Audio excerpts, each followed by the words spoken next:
Yo, what it do, YouTube? It's your boy ColtsTalk. We're back with another video, and today we're going to be talking about the first joint practice, the Colts versus the Bears joint practice in Indy.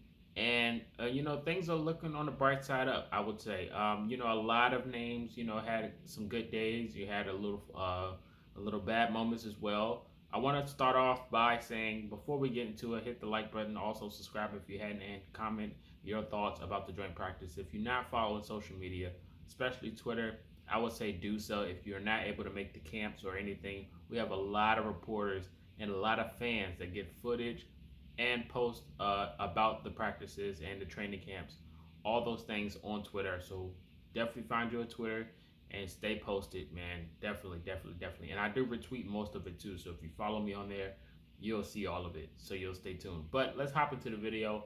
Will Fries and Ryan Kelly were both injured as of these practices, so they had to sit out. Ryan Kelly, undisclosed injury, and you had Will Fries, who had a calf rocked up during the practice. So both of those guys were out. But on the bright side, looking up, I want to mention there was a few holding calls, a few flags, but Anthony Richardson had himself a good day, in my opinion, which is a good thing to see. And he made a few mistakes. He threw a pick at the beginning and things of that nature. But once he turned on, he was on fire. The Bears couldn't stop him, couldn't figure out anything. He had a few good, beautiful passes to Alec Pierce, a few good passes to Josh Downs. Michael Pittman Jr. caught one, but it got called back from offensive offensive pass interference.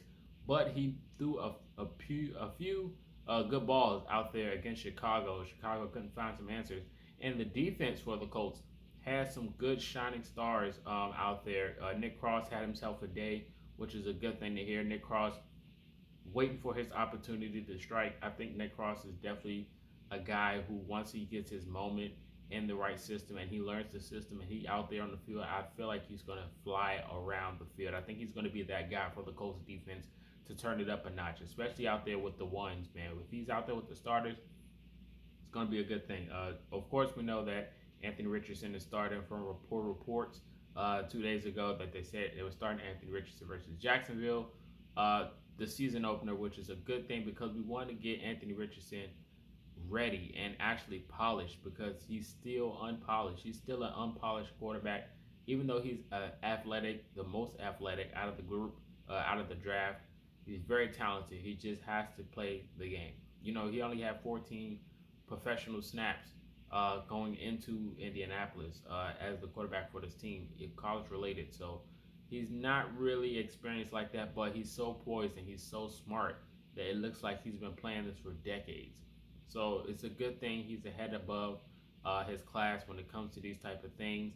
He's going to take a lot of tweaking, but I feel like he's going to be very, very good in a long time coming. He's just going to take some time, so we have to be patient. But I have a lot of potential for this guy. I'm not going to, set the bar this season.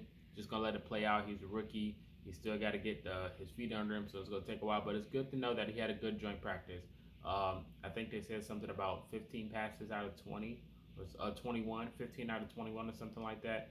But that's almost 70%. So that's pretty good, especially for him going against another team, in joint practices. So the experience is just building up as he goes. So it's just a good thing to hear.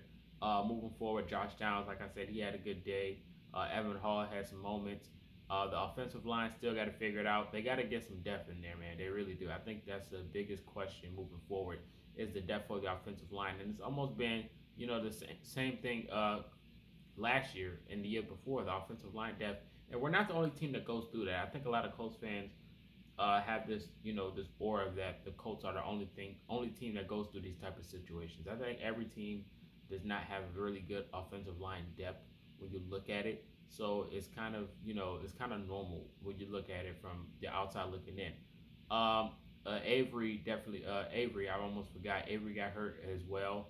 He was carded, so we need to, I think his name is, so we have to figure out what that injury is moving forward, and we'll be more to that. He's a defensive edge rush, Avery, so we'll see what that's going to be moving forward. I'm pretty sure we'll hear the reports by the time this video drops. So once we hear that, you'll have another video from me, I'm pretty sure. But he did get carted out, edge rush for the Colts, who had a pretty much outstanding training camp. But he went down again in this joint practice. So prayers up to him. Hopefully he recovers and is not too drastic of an injury. But other than that, like I said, the offensive line is the biggest question. The cornerback room is young. They have potential. They have some good plays as well. Kenny Moore went at it with DJ Moore from Chicago in one-on-ones. He had a pass breakup. He had a flag on one, but Kenny Moore definitely gave him a fight. So that's a good sight to see as well from Kenny Moore, who are hoping to have another good season after last year. Hopefully he can bounce back. But all of these things are definitely good things to hear from, especially from the Anthony Richardson side. Gardner Minshew, he was doing good in the 2 minute drill, but at the end of it, he threw a pick to Eddie Jackson, I believe. Eddie Jackson picked off Anthony Richardson, but Gardner Minshew threw a pick at the end of his 2 minute drill. After it was a solid drill as well. It's just at the end of the moment he threw a crazy pass, and nobody was in sight but the defender. Same thing with Anthony Richardson. He threw a bomb up to Josh Downs, and no one was in sight but Eddie Jackson. So Eddie Jackson picked it off. But other than that, like I said, Anthony Richardson had a good day. Gardner Minshew was doing fine, but he threw a pick. But like I said, it's more of getting comfortable and not getting into that mindset where you make a turnover, you just are not locked in anymore. Is how do you bounce out of that mode? You know what I mean? Like you commit a turnover, it's a mistake, but how do you recover from the mistake? And that's one of the things you want to see from shout out to Rashad McGinnis. He said something like that on a tweet about Anthony Richardson, how he's developing from these scenarios, and it makes a good point. So like I said, that's pretty much where we're going to be at this season when we're looking at Anthony Richardson's games, his progressions, and how does he hit his levels. So it's not going to be all he got to be this, how did he got to be that. We still are developing an offensive line. We got to stay healthy, which is another thing, and the wide receiver have to catch the ball. I think once you get all of these things, and we got to figure out what this Jonathan Taylor situation is going to happen. All of these things are play a part in Anthony Richardson's game and his progressions into getting better and developing him into the star he needs to become. Well, not need to become that he can become the star he can become. All of these things play a huge factor in his game. So we got to see all of these. And Shane Steichen is going to do a tremendous job with him. I'm pretty sure he's played with talent like this before, but Anthony Richardson is a different breed. He's a different breed, man. So, like I said, it's good to hear that he had a good joint practice. You let me know all your thoughts in the comment section below. This is Marcus, and until next time, you've been Culture Shock.